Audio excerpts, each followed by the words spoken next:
এরম ভাবে মাছ ছাড়াতে বসার স্টাইলটা হয়তো তোমরাও আজ প্রথমবার দেখছো, তাই তো? রবিবার দিন চলে এসেছি আজকে মাছ ছাড়াতে। আজকে এই মাছগুলো ছাড়িয়ে তারপর ধুয়ে ভালো করে ভাজা করে রেখে দেবো একটা ডাব্বার মধ্যে, কারণ আজকে আর মাছের তরকারি রান্না করব না, যেহেতু আজকে রবিবার মাংসের তরকারি রান্না হবে বলে। তাই রবিবার ছুটির দিন থাকার কারণে সুনীলের অনেক বাইরে কাজ ছিল, তো ও মাংসটা সকাল সকাল দিয়ে তারপরে চলে গিয়েছিল ওর যে এক্সট্রা কাজগুলো ছিল সেগুলো করতে। আর মাছ মাংস আমরা একই দিনে কিনেছি এরম কিন্তু একেবারেই না। কালকে আমাদের পুকুরে জাল টানা হয়েছিল, তাই মাছ দিয়ে গিয়েছিল আমাদেরকে 3 পিস। তো সেই জন্য ভালো মাছটাকে আর ফেলাও যাবে না, আর আজকে রান্না করলে কেউ খেতেও চাইবে না, বেকার বেকার আমার কষ্টটাই জাস্ট বেকার হয়ে যাবে।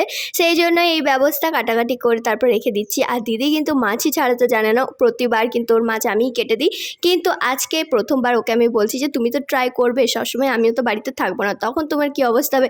বডিটা জাস্ট কোথায় রেখেছে দেখতেই পাচ্ছ। আর মাছ ছাড়ানোর স্টাইল লং ব্লগ আসবে এই ভিডিওটা শেয়ার করার কিছুক্ষণ পরে। তোমরা যারা যারা ব্লগটা দেখোনি প্লিজ যে দেখে নিতে পারো। Bye bye guys.